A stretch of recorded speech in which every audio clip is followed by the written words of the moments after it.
Thank you for giving me this platform. My name is Prashansa Gurung. I'm from Darjeeling. I studied in Loreto Convent, and now I am back and I run a company called Darjink.com. That is about me in brief. I identify as a bisexual person, and my pronouns are she, her, but I'm okay with they, them also. Gender, I feel quite fluid because orientation and gender are two different things. So even the word bisexual is actually, I've moved beyond that a little. I prefer the word not straight. But I understand the importance of using the word bisexual right now to identify myself because of the times that we are living in. We're at a very crucial stage when it comes to acceptance and even just generally talking about homosexuality in the human species. So I believe it is very necessary for everybody who identifies as not straight to come out and use whatever word they feel is correct for them. So coming out is a very recent phenomena. But growing up in Darjeeling, there was nothing queer around me. And besides that, I also grew up in a very conservative Catholic family. I also went to a Catholic school. So it was all the more hard for me to, even express myself, any form of queerness, be that in words or in the way I dressed. Because there was a certain kind of rules that were made for women, for girls, right from the way we sit and how we address people. So I guess because of the fact that I was queer and I always stood out like like a male. And I used to get into trouble for that. And because growing up, everything around me was so straight, like right from movies, ads, and especially in India where we are so influenced by Bollywood. When you see that something that you're experiencing or you're feeling is not reflected, on screen or even in the relationships around you, you feel there's something wrong with you. So that is a very isolating feeling. And it stops one from even, expressing themselves. Forget about expressing, but even uttering something like that. Say for example, like you've hit puberty and like your friends have just started, having crushes on boys and everybody's sitting around and discussing their crushes, but you can't, instinctively that you're not supposed to speak about your girl crushes, so there's a kind of self-censorship that happens. And the first stage is the self-censorship and the second stage is then the people around you, who tell you explicitly that yes, you are going to hell, because the Bible says it's a sin. So there was a long process of unlearning a lot of these things, ideas that were ingrained in me. And I think like it's one of those things you can't hide, you can't run, you can't escape from it. Eventually it's gonna catch up, and if you do want to live an authentic and a fulfilled life, it's very important that you come out to yourself first.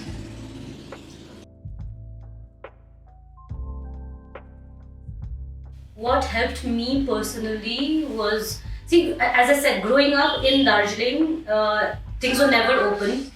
And even when I went to college in Delhi, I remember, I was in DU, and I remember there was a queer film festival in Ramjas College. And I suggested to my group of friends, let's go watch that. And one of them asked me, what does LGBT mean? And I told it stands for lesbians, gay, bisexuals and transgender, and one of them actually said out loud, ew, I hate homosexuals. So that was a very scarring experience for me, and that stopped me from even coming out to myself for a really, really long time. But the good thing is that eventually she did apologize to me. And in fact, she admitted that it was a kind of internal homophobia because eventually she did come out as bisexual herself, and So when I was in Darjeeling, so the way I understood it, there were only two words that I knew. gay and lesbian. And lesbian was just too heavy a word for me. It was only when I moved to Delhi and I started working on my own, got my own laptop, got my own internet connection, and started doing research, and I found out about the word bisexual. And I was like, okay, for the first time in my life, things clicked.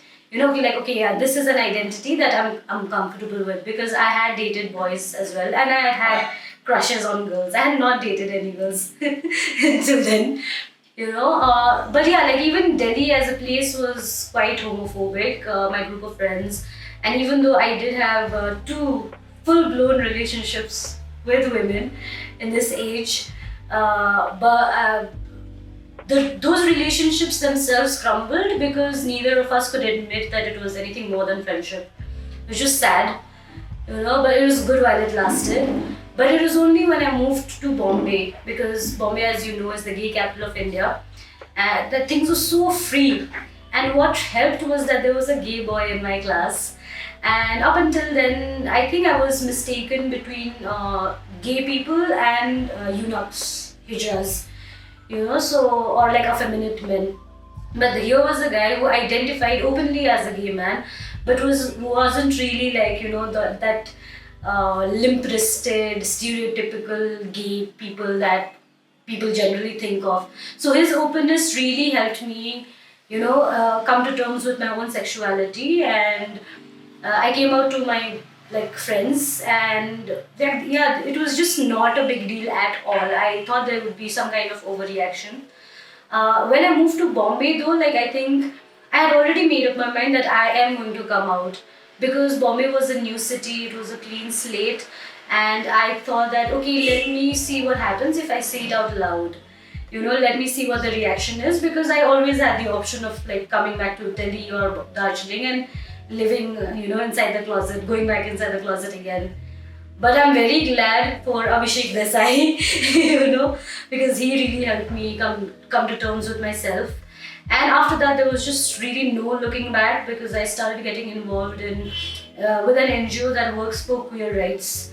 And I got involved for organizing the Pride Walk in Bombay, which is one of the largest in India.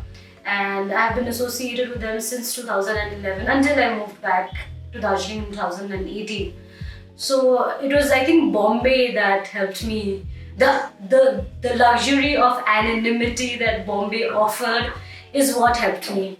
But then again, the very first step is always admitting to yourself. And even that takes a really, really long time.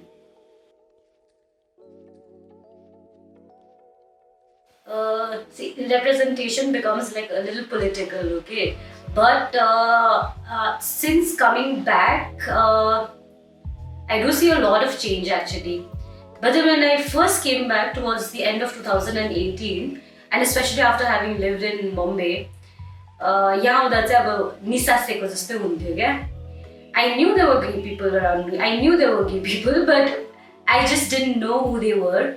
And there wasn't really any avenue for us to interact on this basis alone. And of course, sexuality can't be the reason you're friends with somebody, right? But thankfully, since I had already experienced Bombay and working with organizations, there was one called Yaria, which is the largest youth queer group in India. And there was another called Umang, which is an LBT support group. So LBT stands for lesbian, bisexual women and trans men. So, because I already had the experience of working for such organizations, it was, I made up my mind, okay, I want to do something in Darjeeling also. And it was very fortunate that I was contacted by Ya All in Manipur, which is a queer organization in Manipur, who had gotten a grant from Planet Romeo Foundation to, to hold sports events as a means to start a dialogue about queer issues. So, and because Darjeeling is in a very unique place, geographically and politically, we're usually left out from any kind of programs which benefit the Northeast. So that is why it becomes difficult for us to apply for any kind of program that would allow us to work in this direction. But then thankfully Yaol came in, and Saddam, who's the founder, asked me if I'd like to organize something in Darjeeling. because I had just attended a youth consultation program, which was also organized by them in Manipur, and I was informally representing Darjeeling in that. And so we already had that connection, and so yeah, I decided to hold an indoor sports meet over here in a matter of like 2 to 3 days, and I was very fortunate again that Susanna from Suzanne's Cafe actually agreed, and it was a big risk for her as well because even she had just opened her cafe, so things could have gone in either ways. But I'm very glad for her openness because that really opened the doors, to start this dialogue formally. Uh, so it was only after that. So the first meet, right? There were literally only 3 people, okay, including me.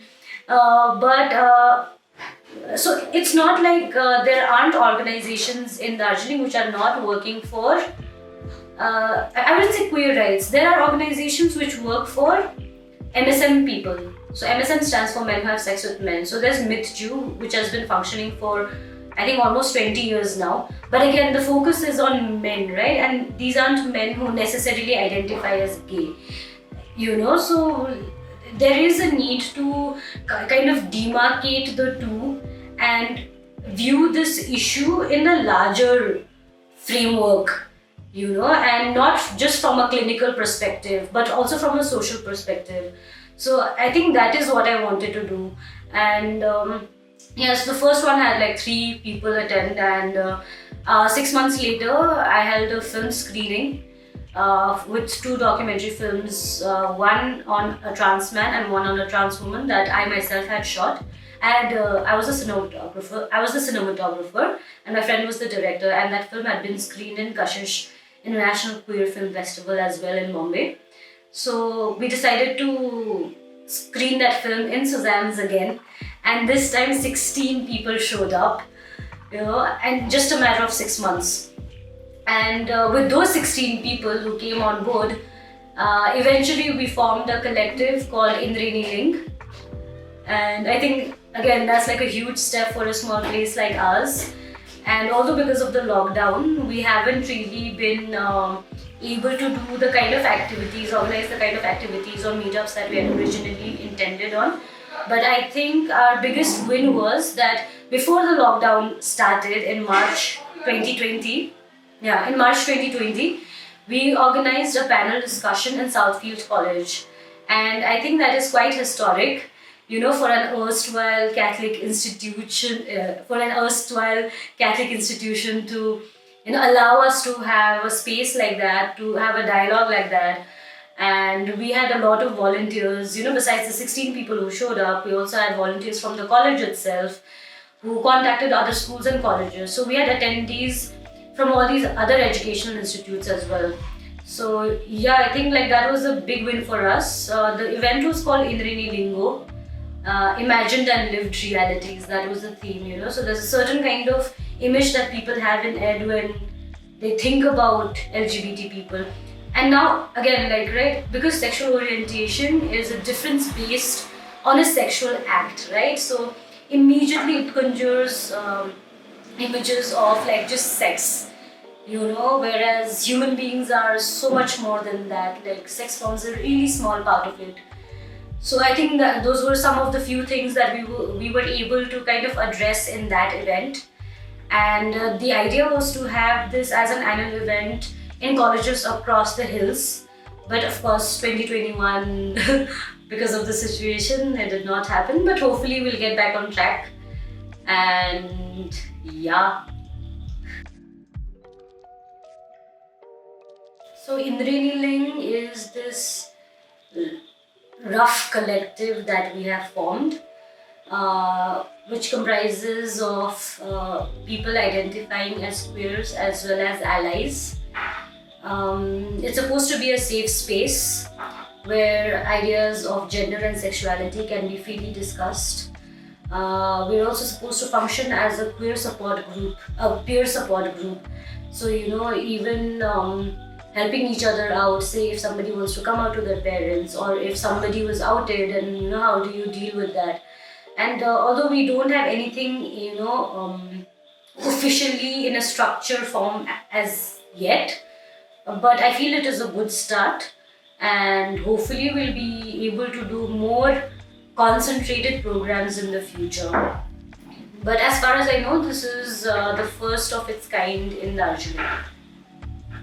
And but like I would love it if there are people watching this and who would love to, who would like to become a part of a collective, and like they can come up with their own suggestions as to how that can happen, like how we can spread more awareness, be that creating content or pamphlets, in the vernacular languages, or say creating content which helps people have dialogues with their parents, relatives about this topic. So there's a lot to be done. We've just barely scratched the surface. I haven't faced anything homophobic online so far, but offline I have faced a lot. I think the very first one was when I was 11, and Kelly and Nelly were like huge at that time, so those baggy jeans were in fashion and those oversized shirt was in fashion. And one fine Sunday I decided to wear such clothes and go to the church, and I was heavily reprimanded by a friend by my best friend. I think, the next was when I was 14, and the nun who taught us catechism told me categorically that all lesbians, all homosexuals will go to hell. These are just like microaggressions. You can't even call it homophobia, I feel like. You can't even call it discrimination. Compared to the actual violence that some people face. Like somebody calling me a boy is not like homophobic. Not to me at least.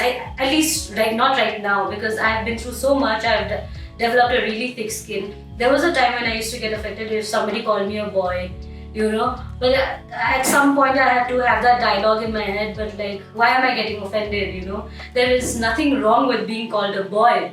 There's nothing wrong with being a boy. So why should I take it as an insult? So like eventually you learn to give back,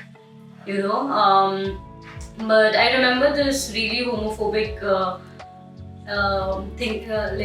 incident that happened when I was working in a very well-known English news channel that I used to work in Mumbai. So somehow the news got out that I am not straight, and there were these two girls who came in and they were like, "Prashansa, हमें तो तुमसे बहुत डर लगता है," and like my mind took all of 3 to 5 seconds to process that it was actually a jab at my sexuality, and you know how with people whenever somebody insults you, you go home and later think, oh, ऐसा बोलने को बात हुन्थ्यो and all, no? But then that day, I don't know, it just came out, and I just looked at them and I was like, please, I have standards, And yeah, that's a common thing, right? When you come out as a queer person, every straight person somehow thinks that you're going to jump on them or something.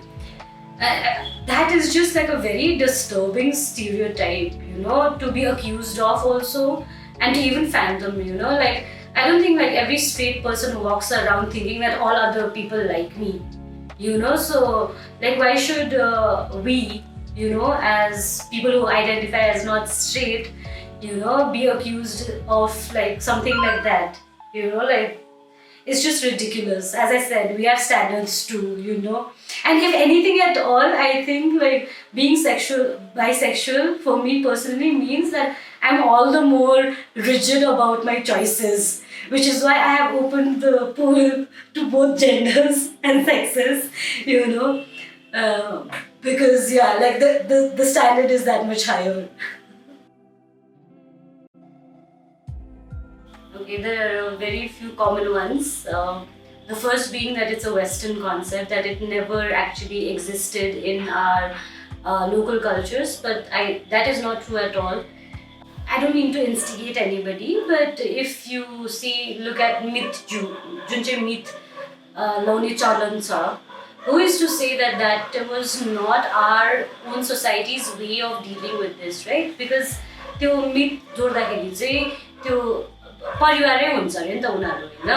अब एकजनाको घरमा अब मरौहरू पर्यो भने अर्कोले पनि बाड्नुपर्छ अरे, त्यस्तो हुन्छ. it's like more or less like marriage only. There's a whole ritual around it, but the only thing is that you're not allowed to touch each other. So about the queer lens even that is like I feel it is a sign of homosexuality only, and like how the ancient cultures or ancient societies dealt with it. There are also cultures which recognize like up to 5 genders. Native Americans roots, Native Indian Americans roots, they recognize up to 5 cultures, it's Western point. And there are India there is evidence of same-sex relationships. Kama Sutra, which is a world famous book on sex, everybody knows about it, but there's a very little known work by this author called Zafar Zatalli. He produced 2 works, which is called Gandunama and Chiptinama. Okay, both were books like Kama Sutra, but they were for same-sex couples. So Gandunama was for the men, and Chiptinama was for the women. So if you find, if you actually look, you will find such evidences in history as well. It is only colonization and the Victorian imposition of like Victorian morals which started calling this a sin. And the funny thing is that Britain people are getting married over there, marriage rights but we are still in that colonial hangover. And culture keeps changing, like it's so organic, it's free flowing, so to think that something is so rigid is just against nature only.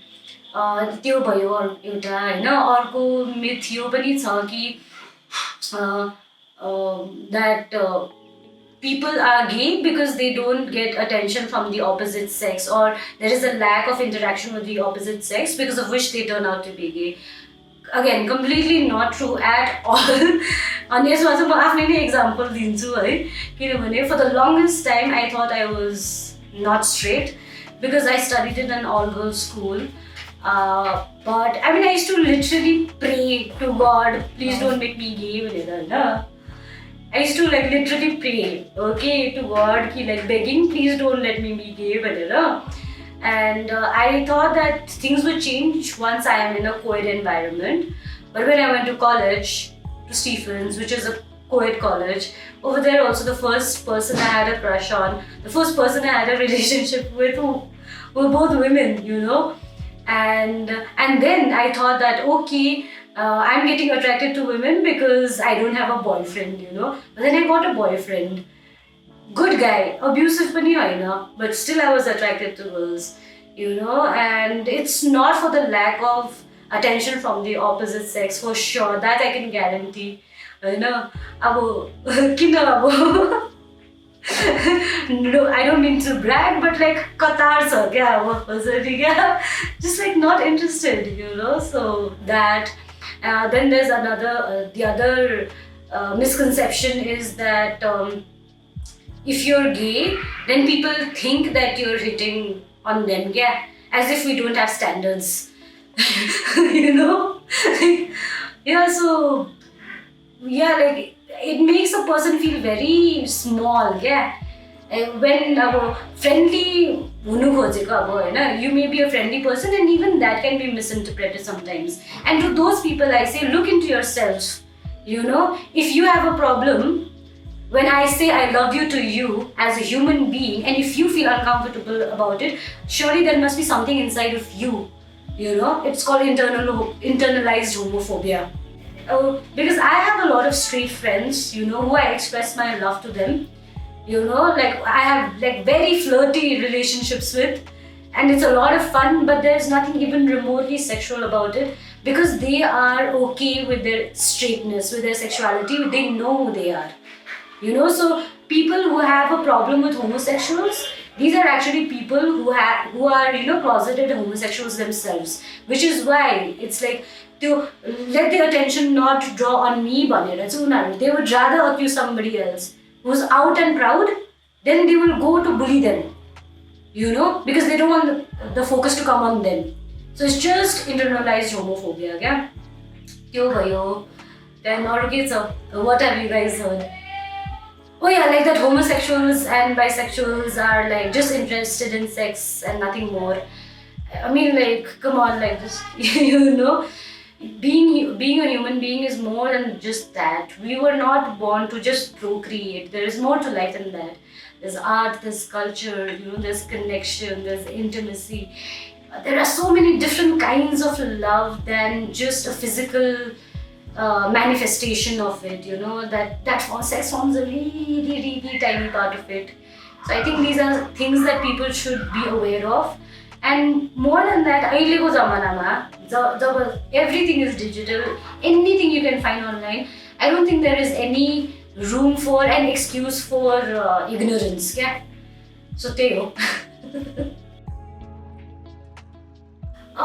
Phase हो भने first of all त होइन, त्यो चाहिँ म guarantee दिनु सक्छु. किनभने in my professional work I work as a film maker and photographer होइन. I have closely worked with this subject. This is my subject, gender and sexuality. And I have met diverse people from all across the world. And I have even met people who are really old. And it's not a phase. I recently met somebody in town. हेर्दाखेरि अब trans man, हेर्दाखेरि मर्दै थियो. It was only their voice that gave them away. And I shudder to even think क्या अब उहाँले कसरी चाहिँ उहाँको लाइफ स्पेन्ड गर्नुभयो होला कि यहाँनिर त्यस्तो with the lack of support and all है. तर एउटा हुन्छ नि जुन चाहिँ कम्युनिटी ओप्रेस्ड हुन्छ नि, उनीहरूले आफ्नै एउटा सिस्टम, एउटा नेटवर्क फर्म गर्छ क्या. अब यति मात्रै हो कि अहिले अब some people even say no, it's a trend. अहिले त सबै everybody is gay भन्दै भन्छ नि. No, it's not a trend. It's just that we are speaking more freely about it. पहिलाको जमानामा तपाईँहरूले यस्तो ट्याबु बनाइदिइसकेको थियो that nobody would be able to speak freely about it. I know of my own relatives, who are like clearly gay, and who are married, because the ability to procreate and get married has nothing to do with orientation. And people tend to get confused that a lot. And second of all, even if it is a phase for any individual, so be it. So what? Let them be. Let them live their life. Because at some point, if it is a phase, they will find out. Because सबैजनाको आफ्नो personal journey हुन्छ. I also know of people who came, who joined the community as queer people, who identified as lesbians or bisexuals, but eventually they realized, right? Like, so the freedom to cross either ways should be there. There shouldn't be judgment attached with any kind of orientation, because at the end of the day, it's just love. All human beings, we are seeking the same thing. All of us are afraid. All of us want to know that we are accepted for who we are. All of us want a safe space. We want to feel loved, irregardless of our gender, class, caste, religion. Human beings are like so like to come up with another, parameter to kind of to keep them out of it. Like, why should we do that to each other? Like, it's so rare to find human connection, and त्यसमा पनि अब के rules impose गरिरहनु हो नि. How does it matter how that love is coming? Where that happiness is coming from? Because it's so rare. Just embrace it when you find it.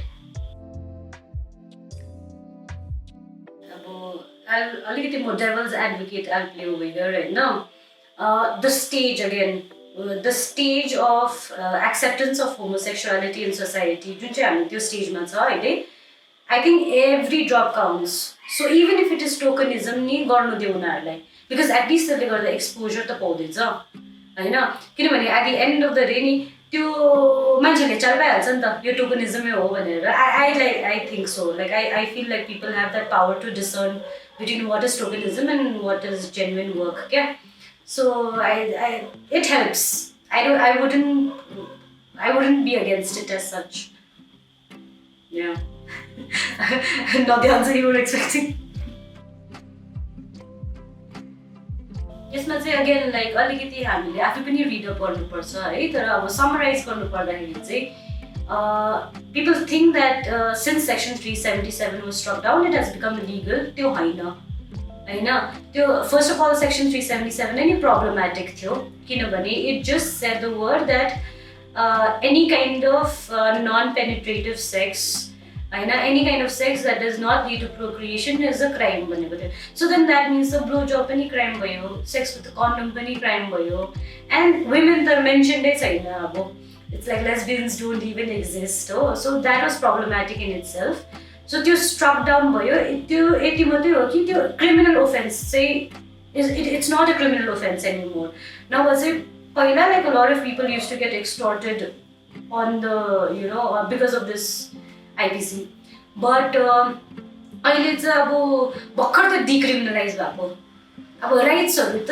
एकदम टाढो छ सेम सेक्स म्यारेज एकदम टाढो छ I